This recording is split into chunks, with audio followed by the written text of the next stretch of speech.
So, welcome again, everyone, to the Neurohumanities Network. It's truly my pleasure to welcome you back. As you know, we are a group of neurologists and artists and people who are interested in the intersection between the arts and humanities, the neurosciences, and sort of clinical neurology and how they can inform and intersect and thrive all together. We usually meet about monthly and have a lecture series, but in addition to that, we realize that it's important to practice the arts and humanities. And so we're doing a series of practicum sessions, we call them booster sessions, where we're trying to really expand, that muscle and maybe a little bit expand the comfort zone as well of the different practical things we can do related to arts and humanities. So with that in mind, I'm extremely excited to welcome our speaker and facilitator this evening, Bridget Hearne, who's going to lead us through yoga nidra practice. So as the program manager at Love Your Brain organization, mindset and trainings, Bridget Hearne oversees their delivery, growth, and quality. She also mentors a large network of facilitators within the organization to engage and empower them to skillfully deliver the research-backed curricula.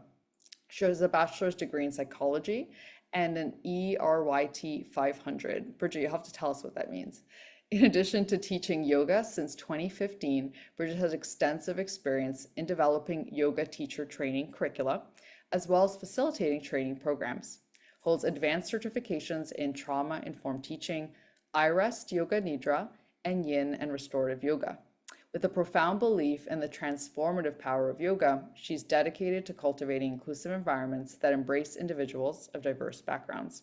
More than anything, she aims to cultivate accessibility and equity within the yoga community, ensuring everyone has the opportunity to experience its healing capacity, especially those impacted by brain injuries. Now that's the formal definition, and the informal, or rather introduction. The informal is just want to share a little bit of how I got engaged with the Love Your Brain Foundation. And it's something I found out through one of my patients who'd attended their retreats. Everything they do is research backed and free and for individual patients recovering from neurological injuries. It's a really wonderful organization, and please share it with your patients. But more importantly, something that all of us can experience and benefit from. My group here at MGH ran a retreat last year where we had a session that brought together patients and clinicians, and we all engaged in a mindfulness practice together. It was just 5 minutes, but something that stuck with me. And so I'm hoping that those of you tonight will also get a chance to experience really the magic of this work and think about how it might impact you, your patients, and your learners, and everyone that you reach day to day. So with that, I'll hand it over to you, Bridget, and thank you again. Thank you, Galena. And the 500, just me, it's the minimum amount of hours that I've trained in yoga and meditation and those sorts of things. And truly, I can't tell you how much of a privilege it is to be here with you all. My work over the last decade has really been in yoga therapy and sort of this intersection between the sort of Eastern world of medicine and yoga and meditation, and sort of marrying that to more modern and Western medicine. And I don't have lived experience of brain injury, but in 2019, my sister experienced a stroke, a pretty massive stroke. And so that was sort of my entry, my pivot from sort of just the general yoga and healthcare scene specifically into yoga as it relates to brain injury. So this is a topic I'm passionate about, both professionally and personally. So truly, thank you for spending an hour with me this evening. So I do have some slides that let me share them again really quickly. Can everyone see that okay? Awesome. So just to give you sort of an idea of what our time together will look like, I will spend just a little bit of time orienting you to Yoga Nidra because many folks aren't quite familiar with it. I'd love to see a show of hands if anyone's ever actually practiced Yoga Nidra before. Wonderful. Yay. So hopefully you're in for a treat. I think when a lot of folks hear the words yoga nidra, they think more about physical yoga, but this is more of a mindfulness and meditative practice. So I'll spend a little bit of time just describing what it is, how it works, and I will just touch on a little bit of the science and research behind it, just so you sort of have that information. It's important. And then the majority of our time together, though, will be spent for you all to experience a practice and hopefully to have a really restful evening after it. So just wanted to give you a little bit of an idea of what to expect. And I do like just to begin by sharing a few statistics that really showcase why this topic is so important. Brain injuries have a profound impact on mental health, and nearly half of folks who experience a brain injury also receive some sort of psychiatric diagnosis post-injury. Anxiety impacts about 36% of folks with a brain injury, which is double that of the general population, and depression is even more significant and impacting around 43%, and that's compared to just 3 to 6% in the general population. And then looking at sleep specifically, which is sort of where we at Love Your Brain find yoga nidra the most impactful, we know that sleep disturbance is really common when it comes to a brain injury. 30 to 85% of folks with mild to severe brain injury experience some sort of sleep disturbance, insomnia, fatigue, and just difficulty maintaining poor sleep. And we all know how important sleep is, and poor sleep quality really does undermine recovery and exacerbates other mental and physical symptoms of a brain injury. So given just the number of symptoms that are associated with brain injury that are intimately related to or either directly stem from sleep dysfunction, sleep disturbance, sleep disorders are just a really important area to address. And I think I might have mentioned it briefly, but it's important to just also note that these statistics represent all severity levels, mild, moderate to severe. And again, just highlight the critical need for this sort of support in recovery. So yoga nidra specifically, it's also been called yogic sleep. It's an evidence-based guided meditation technique that has been shown to improve sleep, PTSD, and many other symptoms like headaches, anxiety, depression after a brain injury. The model that yoga nidra follows, which I'll walk you through quickly in just a moment, but it works specifically to shift brain waves from beta to alpha and theta, and eventually delta frequencies to improve all of these conditions, improve sleep, pain, and anxiety. And again, we'll touch on that in just a bit too when we move through a research study that I like to show folks. Yoga nidra also promotes this deep state of relaxation, and that state is referred to as the hypnagogic state. And it's sort of that state between being fully awake and also being asleep.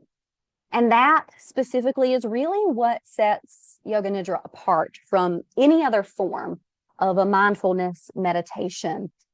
Many of you have likely practiced that before, but in just a traditional mindfulness meditation, the mind typically stays in a really alert and focused state rather than this hypnagogic state. So again, we're going to take a look at sort of what's actually happening in the brain during a yoga nidra practice and why that happens. And yeah, some of just the intentional ways that yoga nidra practice is structured. And it's also highly accessible. It can be practiced, admittedly so. I love to practice it when I lead either private sessions or groups. I love for folks to have blankets and pillows and things of that nature, but that's also not super accessible for everyone. So it can be practiced anywhere, sitting in a desk chair. I've led a yoga nidra practice for many of conferences where people were sitting sort of in auditoriums, and it can be practiced from a wheelchair. So it's highly accessible. And so, as I mentioned, Yoga Nidra does follow a really structured protocol that really systematically guides practitioners into this deep state of relaxation, while at the same time still maintaining awareness. And I get a question a lot about what distinguishes it from dissociation. And since I get it so much, I like to mention it now. And that's exactly what does distinguish it from that, is that folks are deeply relaxed, and at the same time, there is this maintaining of awareness.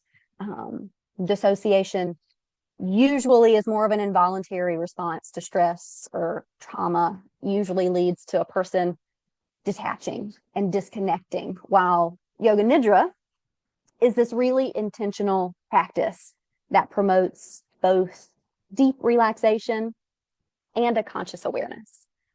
And while with yoga's expansion to the West, there are many varying protocols, but the general structure looks kind of like this. You begin with setting an intention.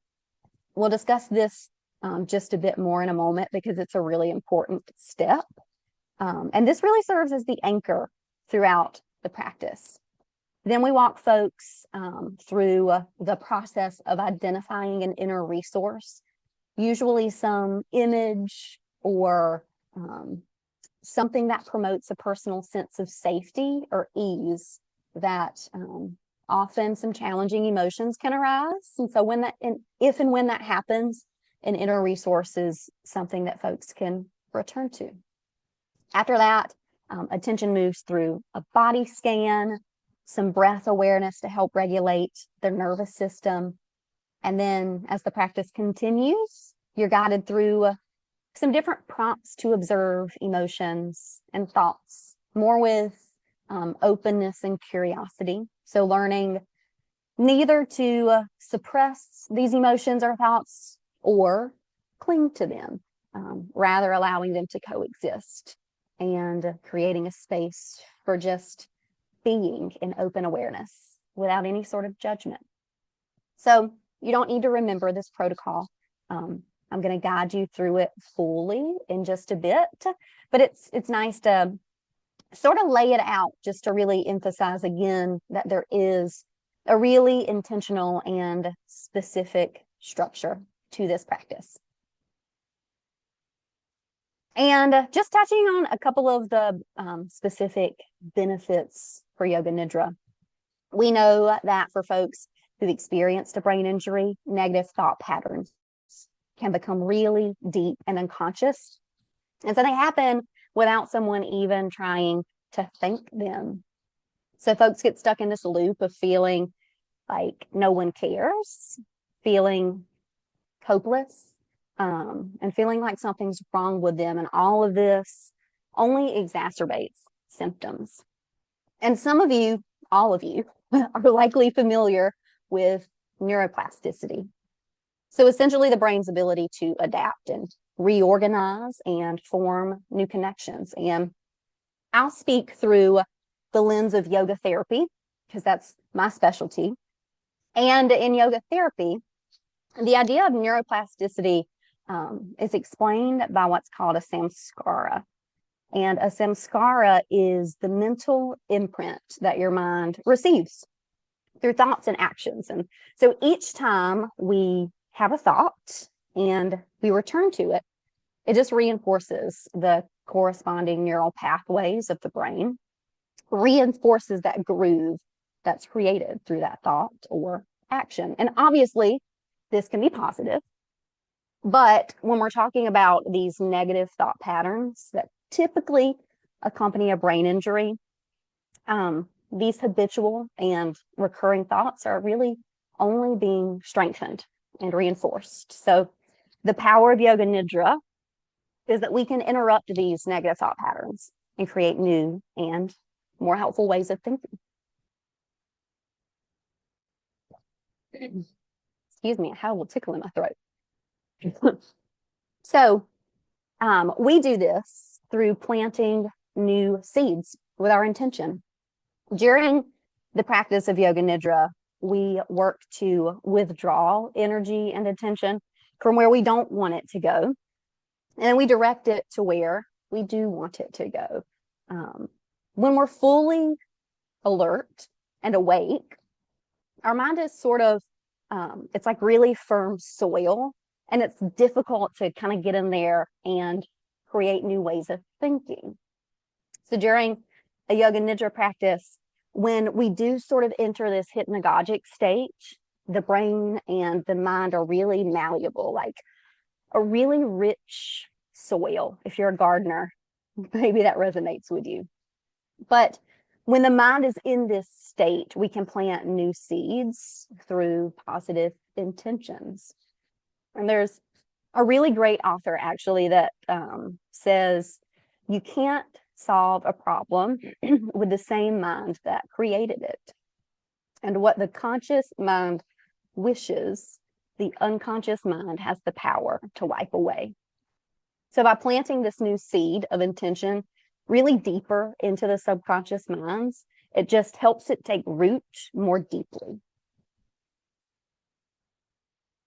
And then just touching on a few other benefits, because I want to be mindful of our time and make sure I save plenty of time for practice.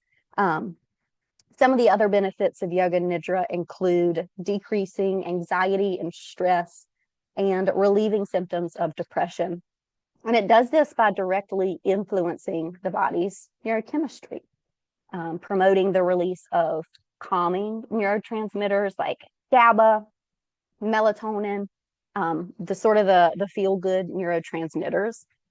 It also promotes the release of serotonin. So when we move to my next slide, when we talk about sleep, Yoga Nidra really does help to enhance sleep quality by guiding the body again into this state of deep relaxation. And that can help reset the circadian rhythm and stimulate the release of melatonin, the key hormone for sleep. So unlike getting 8 hours of sleep, which some of us may know that doesn't always guarantee quality rest, practicing Yoga Nidra really can help to improve overall sleep efficiency and help the body and mind just experience deeper and more restorative rest. And so really quickly, excuse me, before we move into the practice, I do just want to show you a little bit of what's happening in the brain. I'm sure you are all very familiar with this EEG brainwaves chart that shows the different brainwave states from conscious awareness to unconscious and deep sleep. So in the study that I'll cover today, specifically this study, researchers examined 7 people who were practicing Yoga Nidra while they were also hooked up to an EEG to measure those brain waves that we just looked at. They were also having pictures taken in a PET scan, so measuring the flow of blood in the brain to show which parts were active. So just a few photos I'll show you that I think just really showcase how impactful Yoga Nidra is. So when folks were in normal waking consciousness, this shows some of the areas of the brain that were really active. So particularly noting that the frontal lobe, the more engaged problem-solving part of the brain, is really active. This bottom photo, when we layer that on, this shows sort of overall during the whole practice, all the parts of the brain that were engaged. So you can see the frontal lobe is not active. However, the lobes that are related to visual and tactile and emotional processing are active. So when we looked at that roadmap at the beginning of our time together, this really does just showcase how the brain is really highly focused and paying attention to the instructions, even though it's still in this relaxed state. And specifically, this photo shows during the specific part of the practice where they were doing some visualizations and body rotations. During that time, the areas of the brain that process visual information and the body's positioning were very active. So again, just more of an indication that the mind was actually following along with the instructor's guidance. And then finally, in the deepest point of Yoga Nidra, when folks were resting in awareness and just being, the temporal lobe was particularly active. So associated more with empathy, compassion, and perspective taking. So the main takeaway here is just really noting the ability for folks to be in a deep state of relaxation while still controlling and maintaining the brain's activity and controlling it with a high degree of concentration and precision. So it's been described by some folks that we've worked with as kind of this feeling of effortless concentration that can be experienced through Yoga Nidra. And just a couple of best practices for brain injury specifically. Again, it can be practiced anywhere, any position. Typically, it's practiced lying down, but sometimes, maybe like today, that's not always available. So however it's available to you or to participants, it can be tailored to accommodate that. After a brain injury, there can also be some changes in sensory perception. So it's important to normalize during a practice and just name, especially when we go through a body scan and invite people to feel certain sensations. It's important to normalize and name that, notice the sensation or the lack of sensation in maybe some quieter parts of the body. And then timing, Yoga Nidra really can be practiced any time of day. A lot of folks prefer to use it at night, but a lot of folks also benefit more from a midday practice, especially to support cognitive fatigue. And while we'll do a little bit of a longer practice tonight, probably about 25 minutes, for folks who might be challenged with attention regulation, it can be shortened to even 5 or 10 minutes. And then I would love to invite you now to take a minute in your space to get comfortable, because we're going to move into the practice. I know I've talked a lot and given you a lot of information. So what I'd like for you to do is spend a minute or two. While you do that, I'm actually going to go fill my water up because I've developed a tickle in my throat and I don't want to have that while I'm leading the meditation. So I'd love for you to just take a moment. I'll actually stop sharing my screen. And something I really love to encourage people to do is, if it makes you feel more comfortable, turn your camera off. This practice is, again, meant to be something that feels supportive for you. So if having your camera on, having it on feels distracting, I encourage you to turn it off. But take a moment to get comfortable. If you're in a desk, it might be nice to, kind of put your head down or get as comfortable as you can. But I'll be back in about 30 seconds after I go grab some water.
All right. I trust that you all have made yourself comfortable.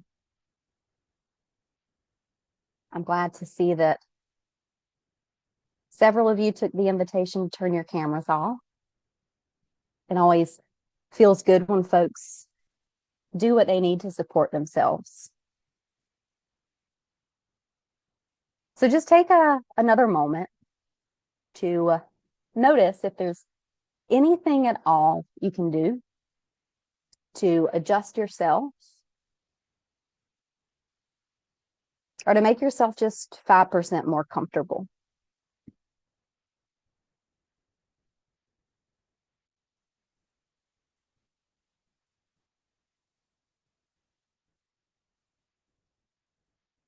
And go ahead and take a slow breath in and a slow breath out.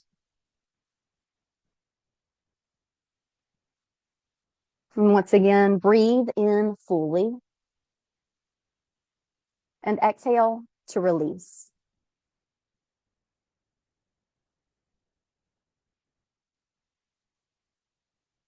Set your attention free just to notice your senses, the sounds around you, those that are in the distance, and any sounds close by.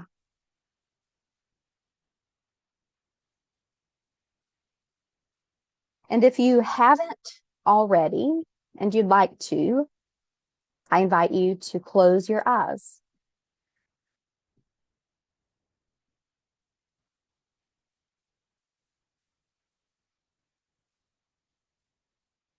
And just begin to become aware now of your legs and your feet. Whatever position they're in,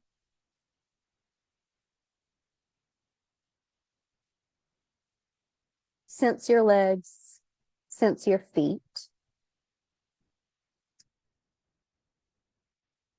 And then slowly begin to curl your toes very gently. And if curling your toes isn't available to you, you might just imagine the sensation, the movement of curling your toes. As your toes are curled, gently tense your calves, your thighs, your hips.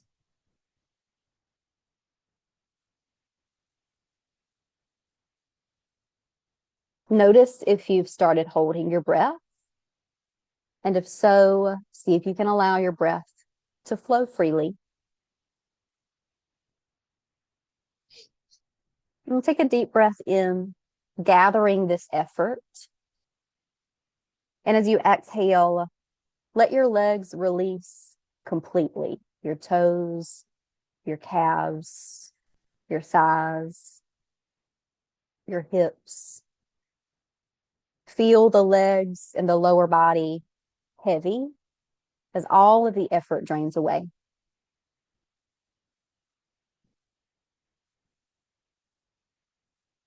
And take a slow breath in.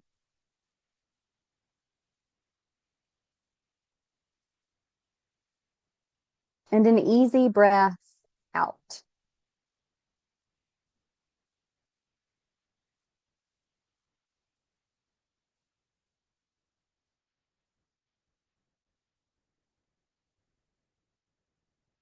And now become aware of your arms. Become aware of any sensation or the absence of sensation. And as you inhale, you can either imagine or gently begin to make fists with your hands. Applying gentle effort as you squeeze your arms and squeeze your shoulders.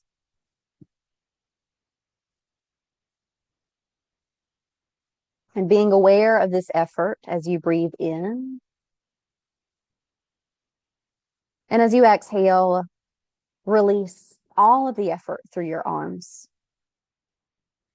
And let your arms become heavy.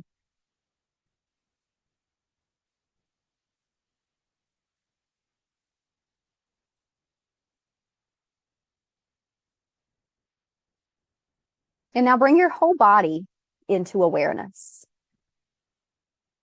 With your next inhale, again, either imagine or gently begin to tense and squeeze every muscle in your body, curling your toes, maybe even scrunching up your forehead, that space between your eyebrows. Take a slow breath in. And as you exhale, allow yourself to let go of any of that effort, any of the tension you invited into your body.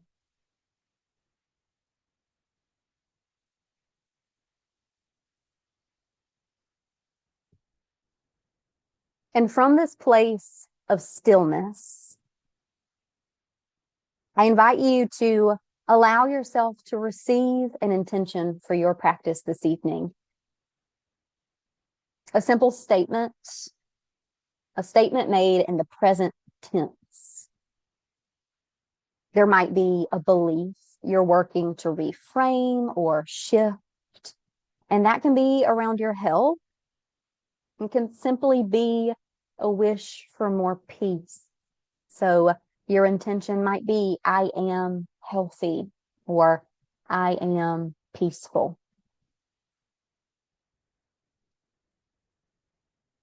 And once you've identified that intention, allow yourself to receive those words deep in your body, in your mind, and in your heart, as if you could hear them in your own voice, spoken with this sense of compassion and conviction.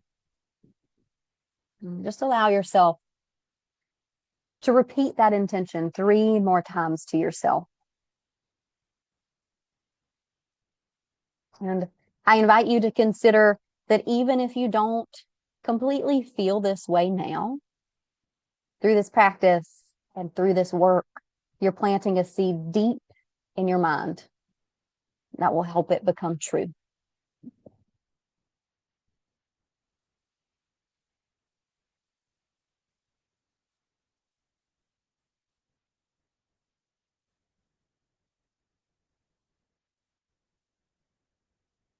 And now imagine being in a place that you find deeply calming and safe, a place where you're completely able to just be. This place might be real or it might be imaginary. Allow this place to come into greater focus. What do you see? What can you smell? What do you hear?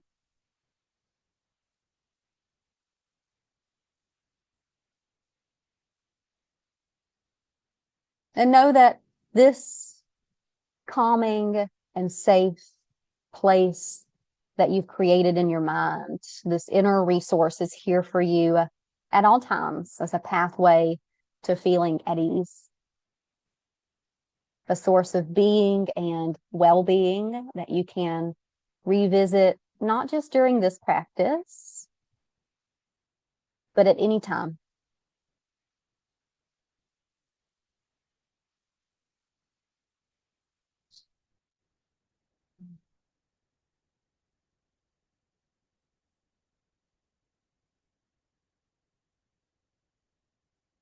And I invite you to follow my guidance as we move attention through different parts of the body.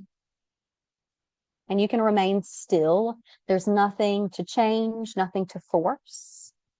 Just moving your awareness, noticing different parts of the body as I name them. Being aware of any sensation or the absence of sensation. Sensing all the way down to your feet. Notice any sensations along the soles of your feet, the tips of your toes, the shins,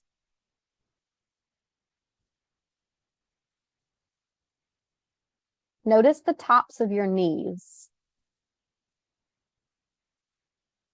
your hips, your belly, rising and falling alongside your breath.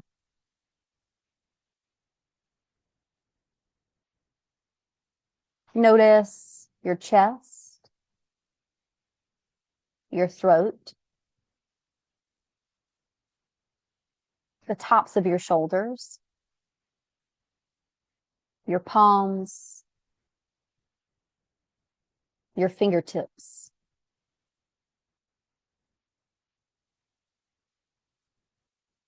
Notice your face, your lips, your mouth, your cheeks, your nose,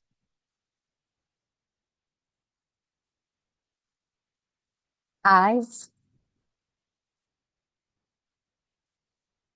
your forehead.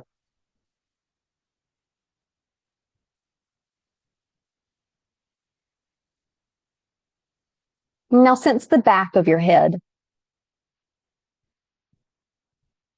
the back of your neck,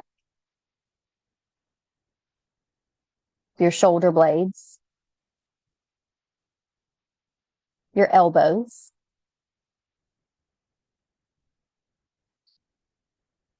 the backs of the hands,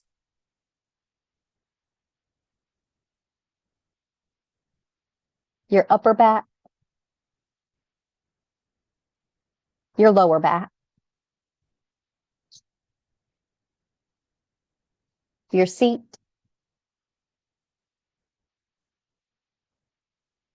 the backs of your thighs, your calves, and your heels.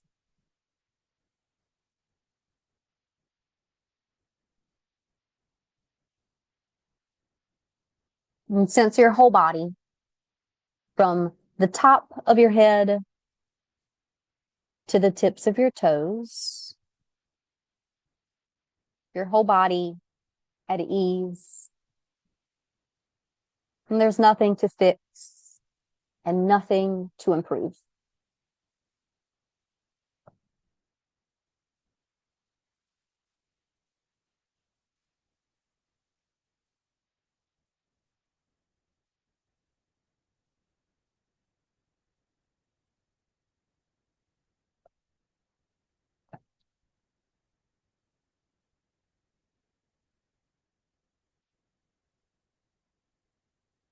Now become aware of your breath flowing in and out. Allow its rhythm to be natural and easeful. No effort or trying. And when your mind wanders or becomes distracted, no problem. Simply come back to the flow of your breath. The breath flowing in and flowing out.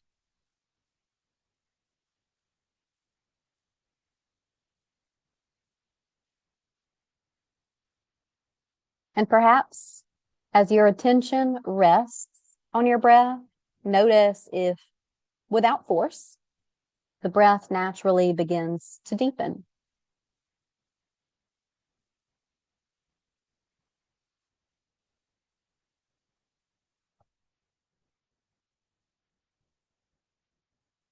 Finding just a few moments more here, allowing yourself to rest in this easeful space where all of the doing stops.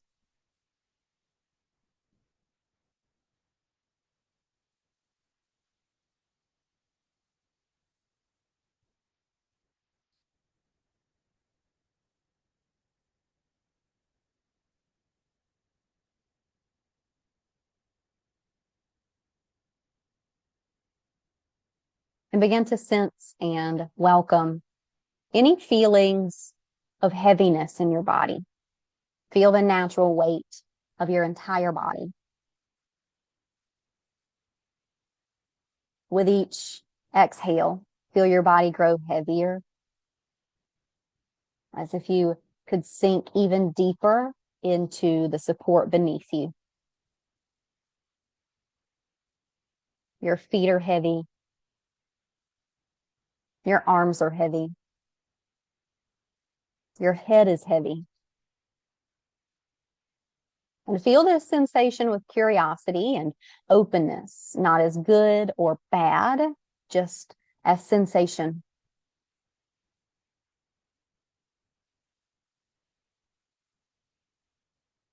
And on your next exhale, I invite you to let that heaviness go.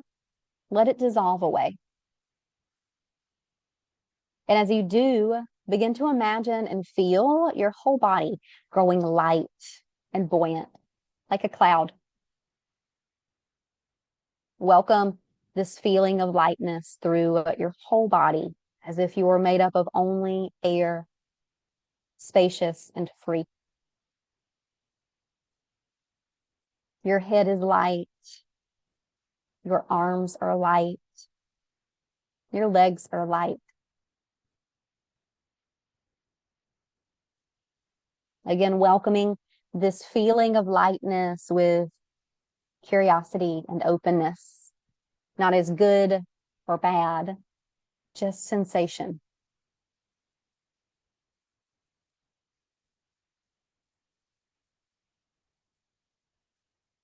And then gently let this feeling go and allow yourself just to dissolve back into a neutral state of being. Feeling your capacity to really be with the ever-changing experiences of life. Recognizing that sensations and feelings come and go, just like the waves of your breath.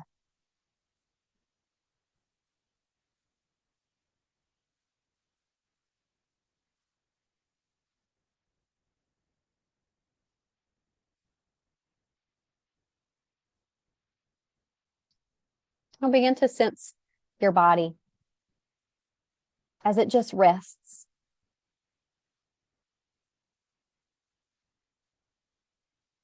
Perhaps you even bring your attention to sensations of well-being, happiness, or joy that are present in this moment.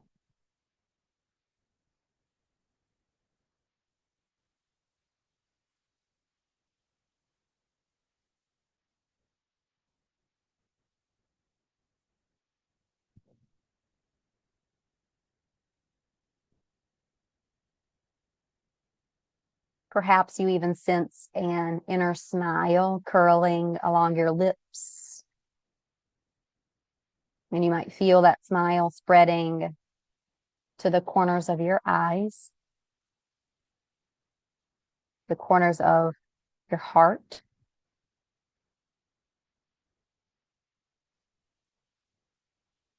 And setting aside your thinking mind for a moment and just welcoming this sense of presence. And simply just being as you are.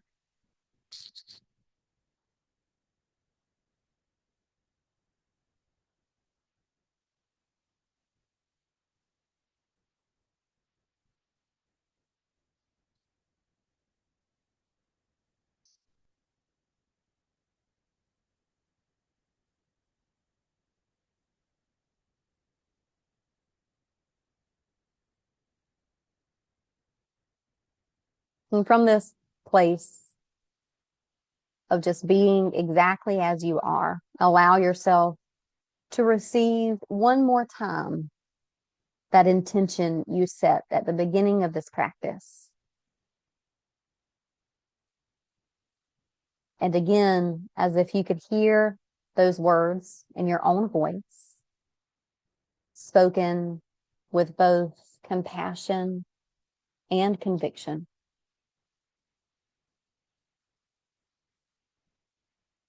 And take a moment to sense your heart gently beating. And as you feel this gentle beat of your heart, sense that it's sending this intention throughout your whole being.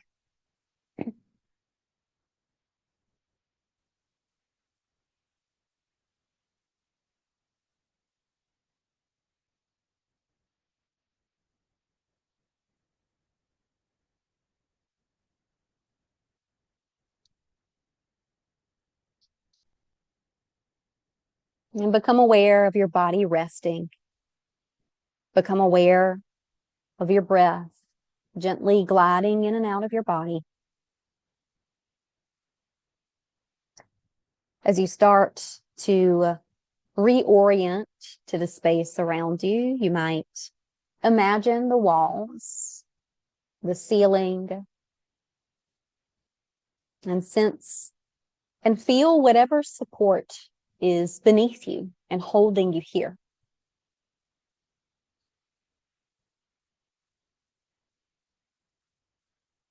And even as we start to invite movement back into the body, back into the mind,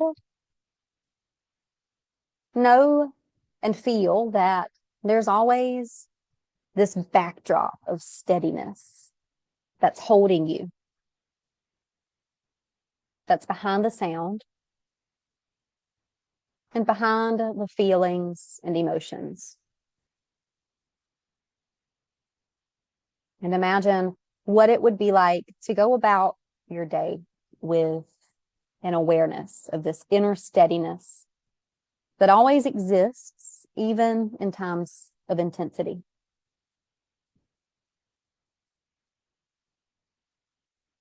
And if you haven't already, I invite you, without any rush, to gently start to move maybe just the edges of your body, your fingers, your toes, or again, you might just imagine that movement in your body.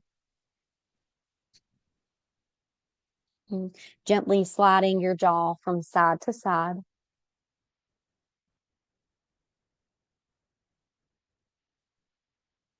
Wherever you are, inviting any other bigger movement in your body that feels good.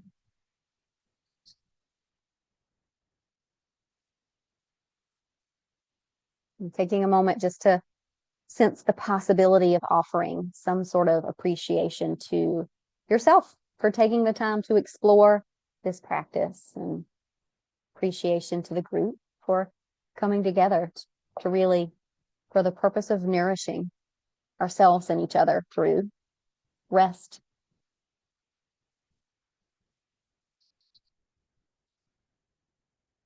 So I invite you to, if you're still sort of in your yoga nidra state, to please feel free to stay there for a little longer. A lot of folks like to linger for another 5-10 minutes. So you're more than welcome to do that. I do have just a few resources I'll share with you. And I think we're recording. So if you are still in that yoga nidra meditative state, they'll be here on the recording for you. But in case you're interested in practicing anymore, let me find my slide again so I can reshare. So just a few resources in case you are interested in practicing yourself, or if you know someone who you think might benefit from the practice. We at Love Your Brain have a pretty large meditation library. I think about 150 or so videos. They're all free. And we offer some different yoga nidra practices, and for some different outcomes, some practices to improve awareness and connection and resilience after brain injury. iRest is also a fantastic school that trains yoga nidra teachers. They also have a pretty large library, but I'm not sure if that one's free anymore. But Insight Timer is also a really great resource for a lot of great free meditations in general, but also a lot of yoga nidra meditations. So any of these resources would be great to return to if you'd like. I also have a page full of some other references. For the sake of time, we don't really get into the weeds of these things, but if you'd like, I can email over Galena a PDF of the PowerPoint if it's helpful, and it'll include these references for a lot of folks who do like to get into the weeds of it. So that is there if you'd like it. So I'll stop sharing my screen. I think we have just a couple of minutes. So if there are any questions, I'm always happy to answer them or give you about 3 minutes of your evening back.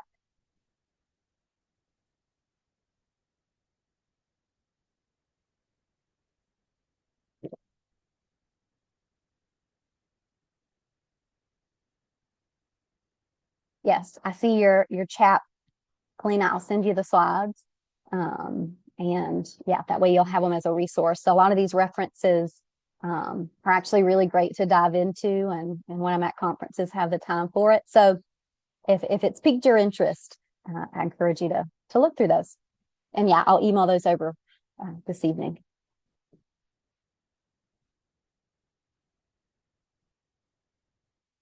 Well, if there's no questions, I don't know if you have any other announcements to make, Galena, or if there's anything else the group needs to handle, but it truly was a pleasure to be here with you. Admittedly so, I had COVID a few weeks ago, so I almost lost my voice through. And thank you. I'm sorry if any of the words that you said were hard to understand, but I again just can't tell you how much I appreciate being here. So thanks, everyone. Bridget, thank you so much for that. That's probably the only lecture that I've fallen asleep to. That is a Oh, good good. thing. That is a good thing. Does anyone have And any I don't, questions for Bridget?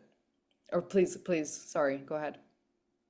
I was going to say, I'm not sure if some of you are working a late shift or in a different time zone, but if you're not working, I hope you can kind of ease into a restful night. Does anyone have any questions for Bridget? I don't have any questions, but I just wanted to say thank you with my real human voice instead of just in the chat before I pop off. But that was really wonderful. Thank you so much. This is a great introduction to these events. So I'm definitely going to join y'all next time.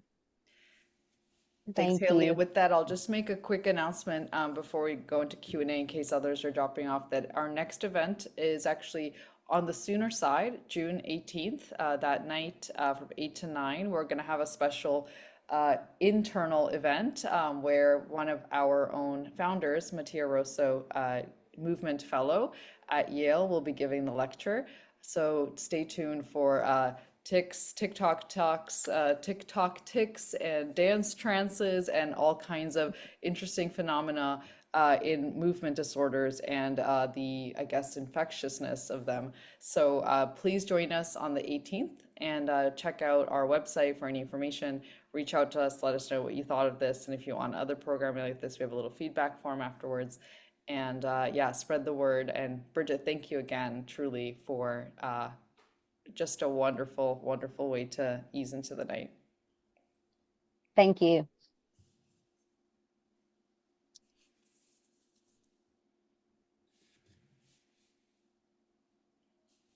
Thanks, everyone. Take care and be well. Enjoy your evening. Thanks so much.